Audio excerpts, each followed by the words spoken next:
당뇨 있으신 분들, 과일 절대 드시면 안 된다고 들으셨죠? 많은 분들이 이렇게 알고 계십니다. 과일은 달고 달면 곧 당이니까 혈당이 확 올라간다고 생각하시는 거죠. 하지만 사실은 이건 반은 맞고 반은 틀린 이야기입니다. 어떤 과일은 혈당을 천천히 올려서 오히려 도움이 될 수 있다는 사실 들어보셨나요? 실제로 제가 만난 많은 어르신들이 딸기 한 개도 무서워서 못 먹는다. 포도 한 송이는 꿈도 못 꾼다. 이렇게 말씀하세요. 그런데 알고 보면 포도나 단감 같은 과일은 혈당을 천천히 올려주기 때문에 당뇨 환자에게도 충분히 먹을 수 있는 음식입니다. 반대로 여름철 많이 먹는 수박은 오히려 혈당을 훅 치솟게 만들 수 있어서 조심해야 하죠. 여기서 중요한 건 혈당이 오르는가, 안 오르는가가 아니라 얼마나 빨리, 그리고 얼마나 오래 머무는가입니다.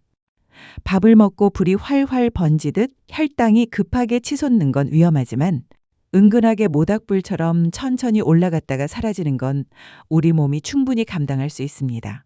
그럼 당뇨에 좋은 과일은 뭐고 나쁜 과일은 뭘까? 고구마는 달아서 안 좋은 걸까? 아니면 괜찮을까? 꿀은 설탕이랑 똑같이 나쁘다는 말, 진짜일까? 오늘은 이 궁금증들을 시원하게 풀어드리겠습니다. 당뇨가 있으신 분들뿐만 아니라 가족 중에 당뇨 걱정이 있는 분들이라면 반드시 알아두셔야 할 정보예요. 그리고 끝까지 보시면 과일 이야기에서 한 발 더 나아가서 비타민C와 앞타민C라는 조금 생소한 영양제에 대해서도 말씀드릴 건데요. 이게 단순히 피로 회복용이 아니라 최근 연구에서는 암세포 억제, 치매 예방까지도 가능성이 있다고 하니까 놓치면 아쉽습니다. 여러분, 당뇨 때문에 과일을 포기하지 마세요. 알고 먹으면 약, 모르고 먹으면 독이라는 말처럼 오늘 알려드리는 지식만 기억하시면 과일도 즐기면서 혈당도 지킬 수 있습니다.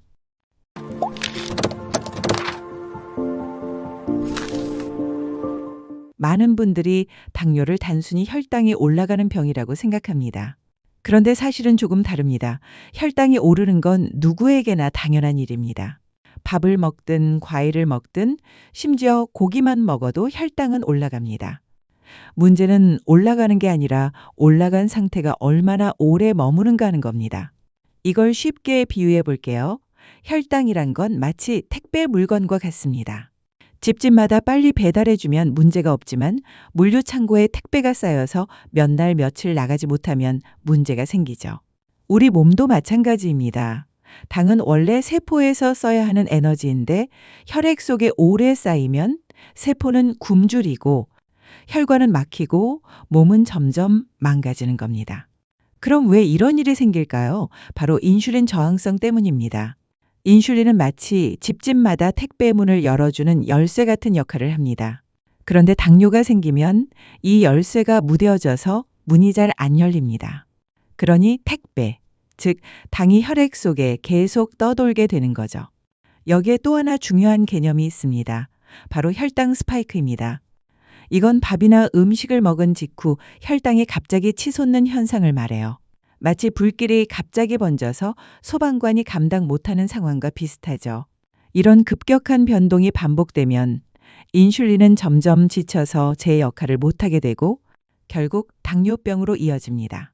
그래서 당뇨 관리에서 가장 중요한 건 혈당을 얼마나 부드럽게 올리고 다시 잘 내려오게 하느냐입니다. 단순히 단 음식 먹으면 안 된다가 아니라 어떤 음식이 천천히 올리고 천천히 내려주는지를 아는 게 핵심인 거죠. 자, 여기까지가 당뇨와 혈당에 대한 기본 이해라면 이제 본격적으로 궁금한 부분으로 들어가야겠죠. 그럼 우리가 먹는 음식, 특히 과일은 혈당에 어떤 차이를 만들까? 다음 파트에서는 감자와 고구마, 그리고 다양한 과일들을 비교해 보겠습니다.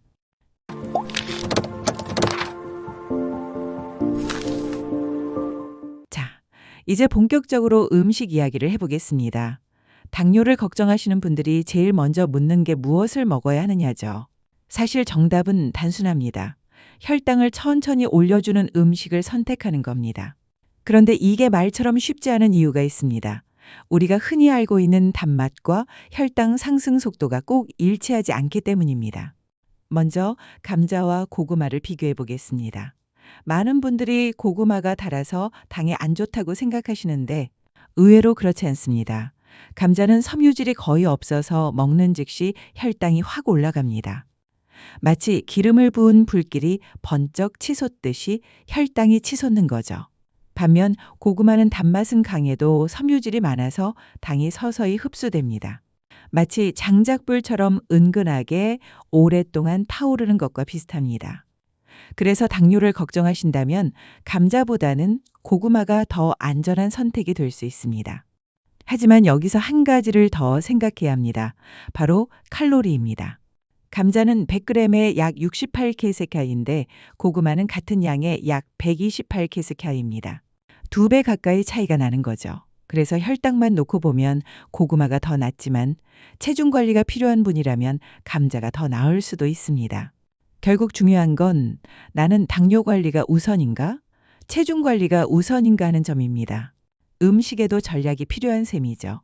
이제 많은 분들이 궁금해하는 과일로 넘어가 보겠습니다. 당뇨가 있으신 분들 중에는 과일을 아예 끊으신 분들이 많습니다. 그런데 아까 말씀드린 것처럼 모든 과일이 똑같지 않습니다.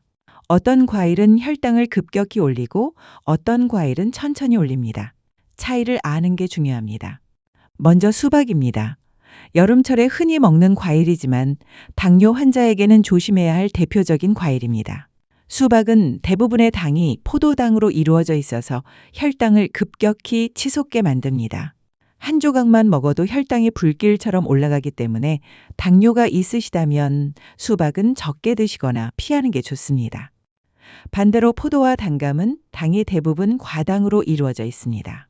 과당은 혈당을 서서히 올리기 때문에 상대적으로 안전합니다. 물론 먹으면 혈당이 오르긴 하지만 급하게 치솟지 않고 완만하게 올라가기 때문에 당뇨 환자도 적정량을 즐길 수 있습니다. 특히 단감이나 홍시, 곶감은 달콤하지만 혈당이 천천히 올라가는 특성이 있어서 맛도 즐기고 건강도 챙길 수 있는 과일입니다. 또 하나 흥미로운 과일이 바로 바나나입니다. 운동선수들이 경기 도중 바나나를 조금씩 먹는 모습을 보신 적 있으실 겁니다. 이유는 단순합니다. 바나나는 혈당을 천천히 올려서 오랫동안 에너지를 유지해주기 때문입니다. 순간적으로 치솟는 게 아니라 은근하게 지치지 않도록 도와주는 거죠. 당뇨 환자분들도 바나나를 한두 개 정도는 충분히 드실 수 있습니다. 그렇다면 사과, 배, 딸기, 오렌지 같은 과일은 어떨까요? 이 과일들은 포도당과 과당의 비율이 반반 정도입니다.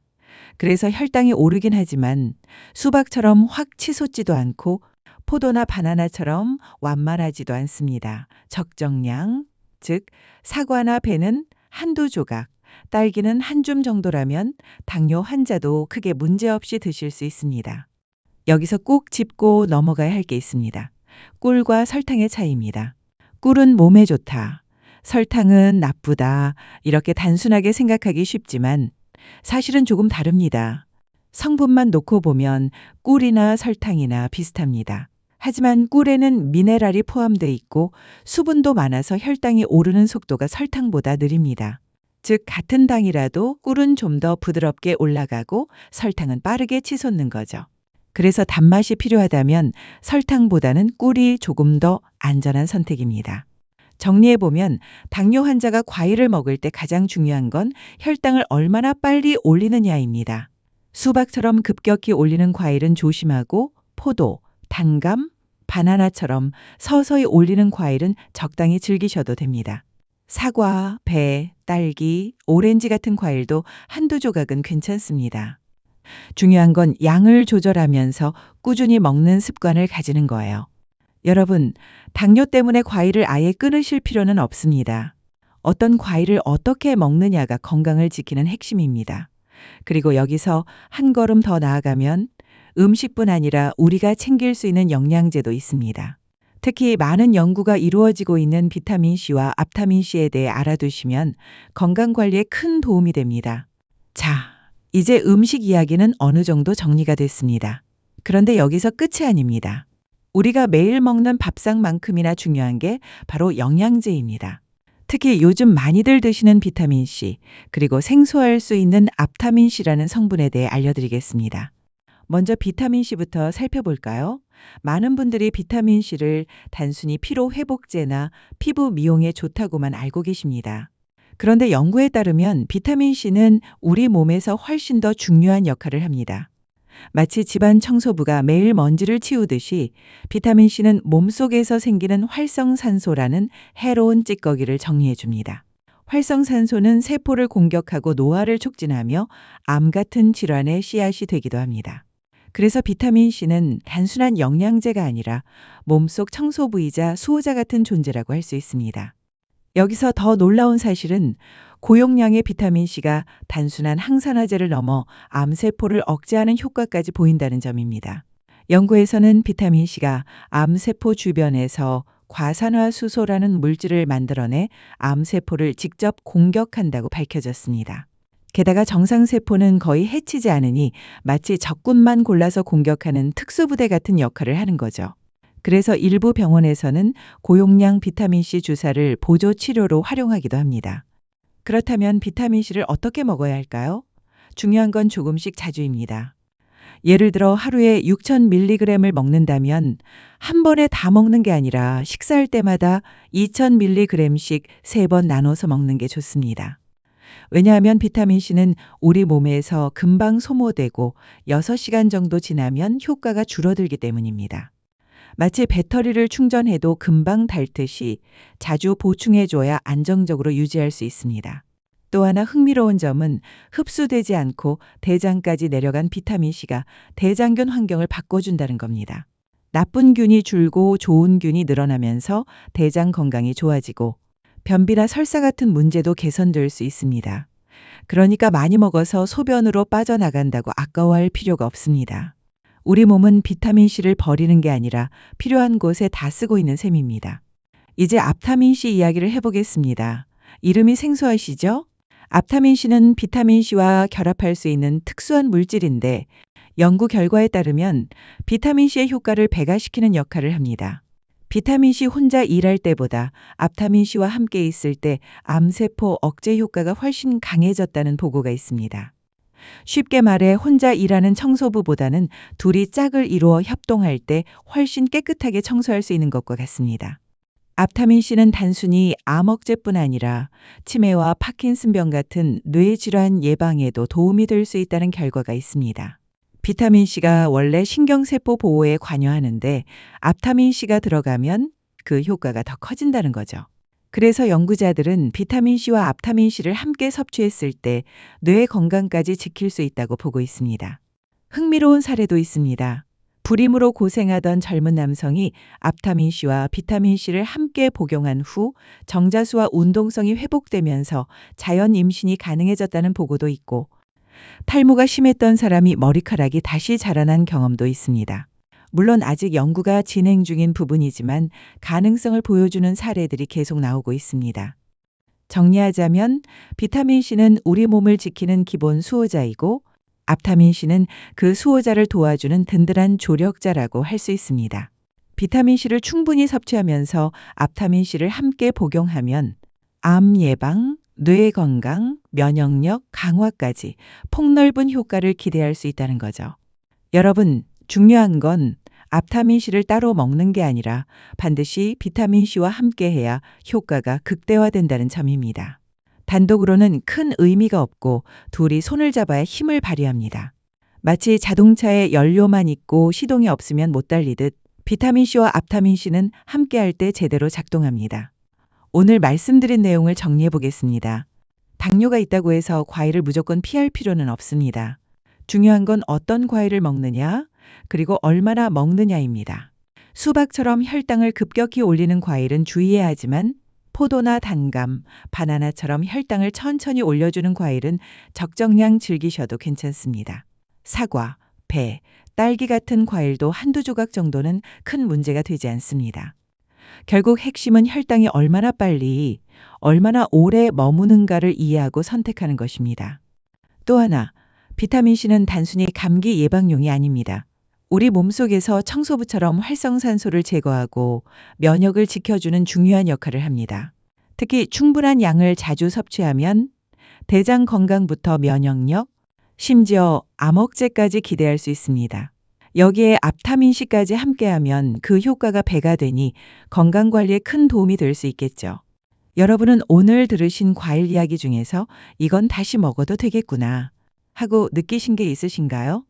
예를 들어 단감, 바나나 아니면 딸기처럼 그동안 피하셨던 과일 중에 오늘 정보를 듣고 나니 다시 드셔보고 싶은 과일이 있으실 겁니다. 댓글에 남겨주시면 다른 분들과도 경험을 나누고 큰 도움이 될 수 있을 거예요. 건강은 지식에서 시작됩니다. 알고 선택하면 같은 과일도 약이 될 수 있고 모르고 먹으면 독이 될 수 있습니다. 오늘 영상이 여러분의 식탁을 조금 더 안전하고 즐겁게 만드는 데 도움이 되길 바랍니다. 앞으로도 시니어분들께 꼭 필요한 건강정보, 생활 꿀팁을 전해드리겠습니다. 영상이 도움이 되셨다면 구독과 좋아요, 알림 설정 부탁드리고요. 댓글로 경험을 나눠주시는 것도 큰 힘이 됩니다. 여러분의 건강한 하루를 응원합니다. 감사합니다.